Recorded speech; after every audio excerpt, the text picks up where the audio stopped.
Hey everyone, it's Ken here from Northern Viking Everyday. Today I've got a quick Mac tutorial for you. I'm going to be showing you how to change your default notification sound on your Mac. It's really quite simple to do. Maybe you don't like the default boop that it comes preset as. There's all sorts to choose from, including breeze, bubble, and more. So no fluff, just the stuff. Let's dive right into this tutorial.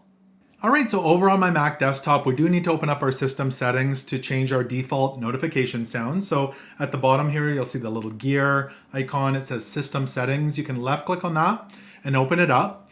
Now from here over on the left-hand side, you're going to see all sorts of options. And the one we're looking for is the sound option here. You can select that. And this will open up the sound tab. And you can see it says sound effects. And under that, it says alert sound. And that's currently set to boop, which is the default. Now, if we click the drop down here, it's going to give us some more options. So boop, we've got breeze, there's bubble, we've got crystal, funky, and a whole bunch more. So you can go ahead and select whichever one you like. I'm going to go with Pong, and we'll select that. And you can see that Pong shows up here now. And if I open it back up, there's a check mark next to it, so you know that one is selected.